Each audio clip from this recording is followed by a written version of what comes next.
So there are a few things I kind of want to squeeze into this segment with the overarching theme that Jeff Okudah came out and said LSU can have DBU. We call it BIA, Best in America.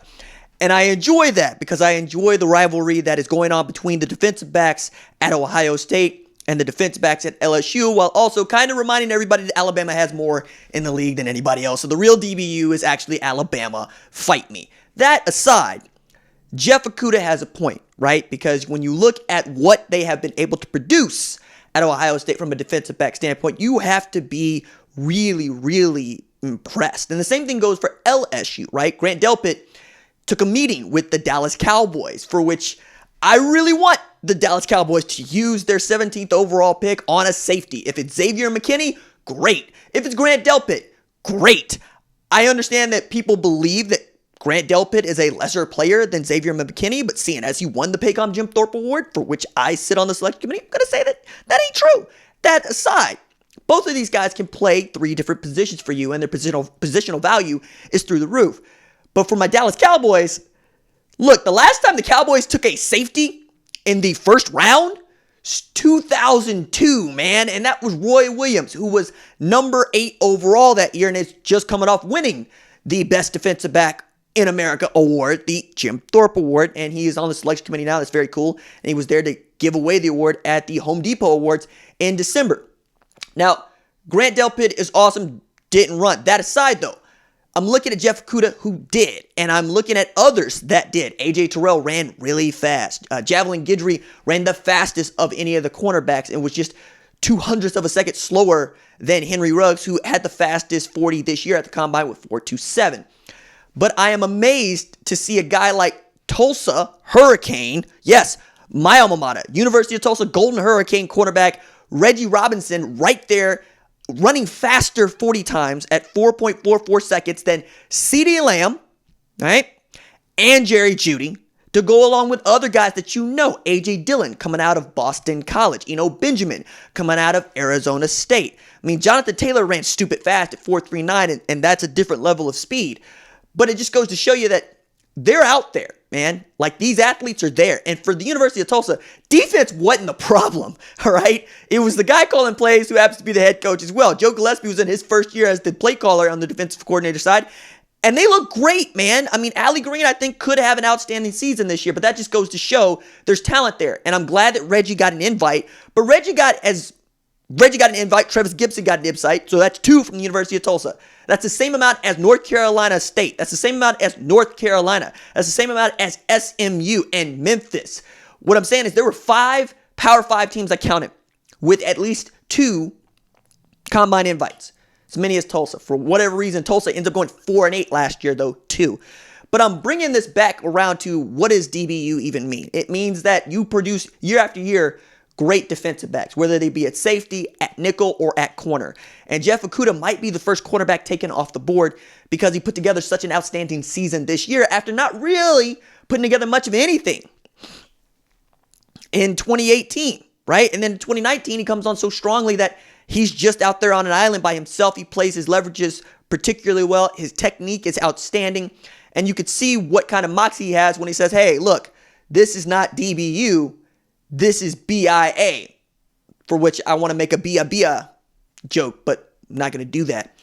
If Jeff Okudah ends up falling out of the first 25 picks, I'm going to have a hard time with that, but not as hard a time as I am getting back to Dallas and what Grant Delpit would mean to the Cowboys or Xavier McKinney, or dare I say it, you trade up to go get a guy like Isaiah Simmons, which I also don't think is going to happen because you got only so much cap space to work with here. You still got to figure out what you're going to do with Amari Cooper after you sign Dak Prescott. We think you're going to transition tag Amari Cooper, but I don't understand why the Cowboys don't put an emphasis on the safety position in this day and age, because the idea behind a slot corner, the idea behind a free safety that can drop down or can be your single high guy, is that not only can you just disguise your coverages better, but you also have a man that can make up for a lot of the mistakes that are going to be made by your front 7, or you're going to be able to erase a guy who was designed to take apart your defense. Having a Grant Delpit or a Xavier McKinney who can match up against a Travis Kelce or a George Kittle is ridiculously good for your defense, right? When we saw Tyreek Hill torching Richard Sherman, I also knew, like you knew, they did not have an answer for that. Your free safety at least gives you an opportunity to sub that guy out and maybe put him down there in the slot corner position. I look at Minkah Fitzpatrick and the Pittsburgh Steelers. Minkah, famously the 2017 Jim Thorpe Award winner, could play 6 positions for Alabama and could play 6 positions for Miami. Wanted to get out of Miami. They traded him to Pittsburgh, but they only needed him to do the one thing at Pittsburgh. But that's enough, right? Because next year he might be asked to do one other thing. And I'm not really understanding why we're not talking about slot corners in the same way that we're talking about defensive tackles. Because a slot corner to me is just a free safety. Nickel safety it's not a 5th defensive back. It is your 1st defensive back, right? Because you're going to play with somebody over the top. We know that. But that person's skill set does not need to be one that can match up in man or work in traffic through the front 7 in zone, right? Be able to pattern match and keep his eyes in, but also can run with the guy for 40 yards if that's what it takes. And looking at some of these guys in their straight line speed, yeah, how often are you going to have to run in 40 yards in one direction? Well, not very often, but you are going to have to swivel your hips. You are going to have to drop them and go. You are going to have to actually have that makeup speed because the position of defensive back is one in which you are at a disadvantage. The wide receiver knows where he is going. You do not, which is why I'm pointing out that Reggie Robinson was running faster than CeeDee Lamb and Jerry Jeudy because he needs to be able to make up that ground. Those guys are going to get out in front of you. If you can't close the gap, you're toast, right? You put your better athlete on defense, just as a rule. And if it's up to me, some of those guys will play both ways. I don't know about the National Football League, but you get it, right? You want to have your best athletes on the field at all times. So much so that at Alabama, Nick Saban for the longest time would just say, no, I want my best wide receiver to probably play some version of safety or defensive back, right? Like my favorite among these that is recent is trying to convince Brew McCoy, who slotted himself as a wide receiver and played wide receiver at Mater Dei, but also was an edge rusher on 3rd down for the Monarchs, that he should come to Alabama and play outside linebacker. He wasn't up for that, right? But he did convince a guy like Drew Sanders, who was going to play some tight end at Oklahoma, that he could come over to Alabama and be a 1st-round pick as an outside linebacker and really move into that Terrell Lewis role. We'll see how that evolves and what that looks like later on. I'm really just trying to draw out that being the best defensive back university is great, and being the best defender is great. But let's not kid ourselves about the value of that, right? The value of that is strictly in, do you produce at the highest level, and how often do you produce? Because people are looking at Jamal Adams and be like, LSU. Look at Pat Peterson and say, LSU. Look at Denzel Ward. You think a little bit differently, right? You look at Derwin James, man. Then you're talking about a different university altogether, right? Where I was going with this has kind of led me to believe that it's all scheme and fit, which I know isn't new, but it really is all scheme and fit. And if you can find a fit for your scheme, great. If not, you need to find a guy that can fit multiple schemes and do multiple things well, that is going to make your job as a general manager, director, player, personnel, coach, coordinator, position coach easier by just saying, Grant, go play slot. Okudah, go play safety.